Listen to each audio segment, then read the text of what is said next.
did it. I bought my first home at 25 years old, and in today's video, I'm giving you guys the crash course basics on how I did it. Now, I like to keep my videos on the shorter side to cater to my people with short attention spans. So if at any point in this video you see me speaking about a topic that you want me to dive deeper in, just comment below and I will do that for you because I love to talk. Now, here's today's menu. Let's get into it. The housing market is the most expensive that it's ever been, and I'm from Ontario. So if you know, then you really know. People are literally renting space under a rock for $3,000 a month. Crusty ass homes are going for millions of dollars. It's insane. I say this to say you need money. For my down payment, I saved $55,000 in cash. My savings plan took me about 3 years, and 3 years because I didn't know things that I should do. So if you're gonna follow my steps and add your own and be diligent and disciplined, I think it could take you 2 years, maybe 2.5 if you get lazy. It seems like a long time, but I don't even know where the first half of my 20s went, so trust me, 2 years is no time.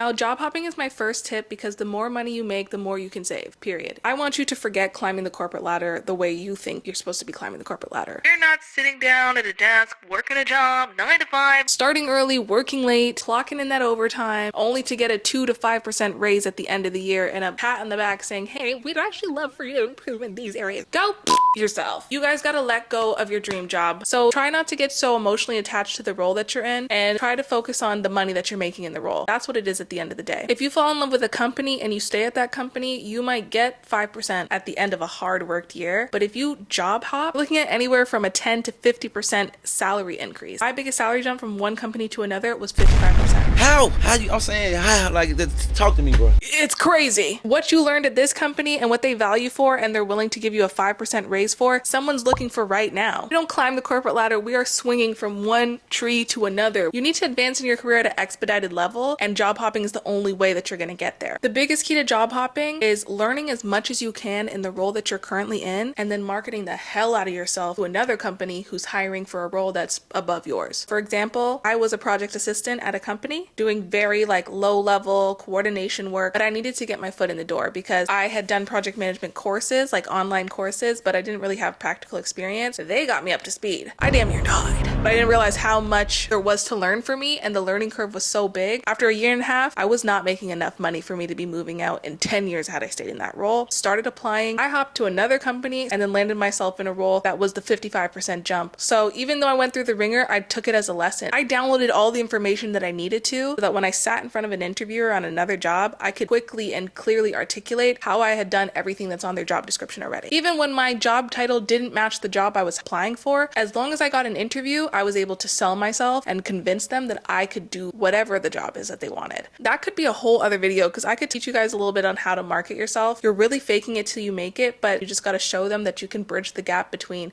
how they see you versus what the role is, and they will hire you. I've been job hopping since my first big girl job, so trust me. I'm a hustler, baby. Oh. Now, the second tip is also about getting to the money. Getting the money as fast as I could to save up for my down payment was my priority. So on top of job hopping, I also needed to acquire a couple side hustles. You know what I'm saying? Just as a caveat, I am not a fan of grind culture, okay? I want to be a soft girl. I want to live a soft life. But home ownership, sometimes it's not giving soft. It's giving hard work. It's giving discipline. The way you need to sort of reposition your brain in this moment is think, we're not in the grind culture. We're just here for a visit, okay? I've got my return ticket already. I'm not here to stay. I'm just here to get what I need. And if we're being real, the only way to buy a home in your 20s or 30s in this trash economy is to grind a little bit. It is to hustle. It is to get some extra money in ways that you didn't originally plan to. Now, I'm a helpful girl. I try to help wherever I can. I brainstormed a few ideas that if you are absolutely just disgusted by the hustle and the hard work, I don't judge. Here's some more soft life ideas on other ways you can make money. You could marry a billionaire. Sophia Richie leveled up her rich by marrying a billionaire, and now she's set for life. You could also DM Drake until he flies you out. I've not tried this myself, but I feel like with enough persistence, you could probably be successful. Do you got nice toes? No? You're right. Anyways, think out of the box. You don't have to grind, but you definitely are gonna need a side hustle because you're gonna need some extra income. So be creative, pick a hustle, get into it, and start making some money from it. I mean, should I message Drake? I guess I could message Drake. Like, why not, right? You've job hopped, you got a couple side hustles, you're making some extra coins. I love that for you. You kind of get a little bit tempted to spend it. It's okay. We've all been there, but don't do it.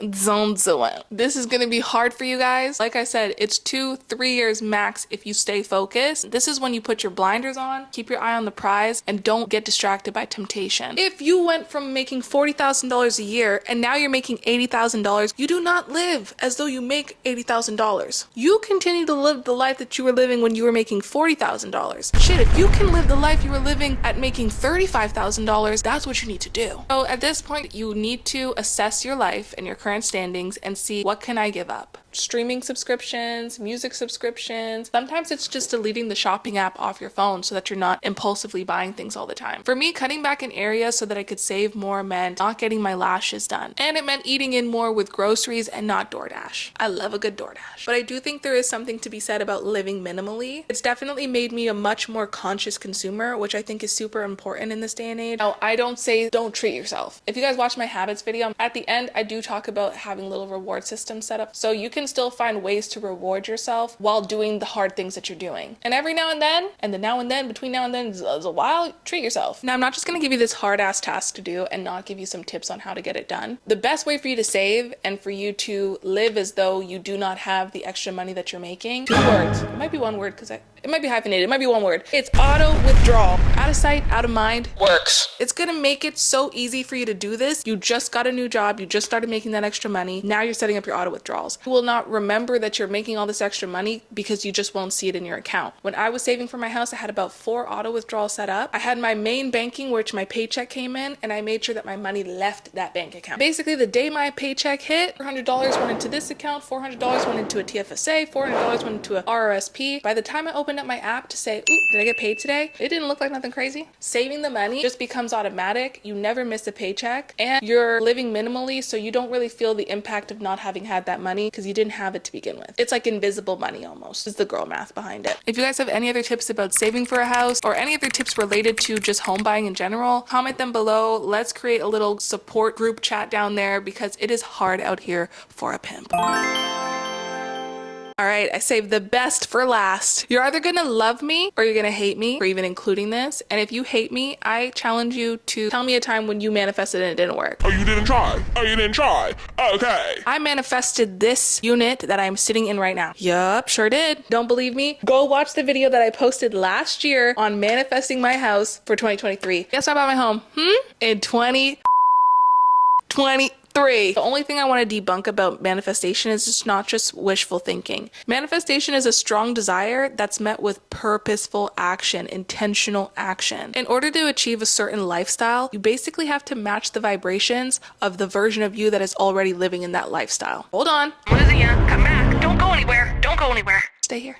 The best way to understand this is Doctor Strange. Remember when Doctor Strange in the Avengers was like doing that thing and he was literally looking at every single timeline that they existed in to see which one would work? That's literally what this is. There are a million timelines of you in this exact moment right now. You're essentially needing to vision yourself in the timeline that has you doing what it is that you're dreaming about, and then you need to put the action behind it to get yourself there. I think the reason it works is the purposeful action part. Instead of just being like, oh well, I wish I had a house, start doing the deep dive and the visualization to say, what does the version of me living in her own home even look like? What does she do every day? How does she organize her life? And those little steps that you take all add up. And let me tell you, there's no dream too big. It's that very manifestation and that very purposeful action. I say action, but it's a million little actions that take you here. And that's literally why I'm sitting on this couch inside my home and making this video for you guys right now. It's crazy. It means no worries.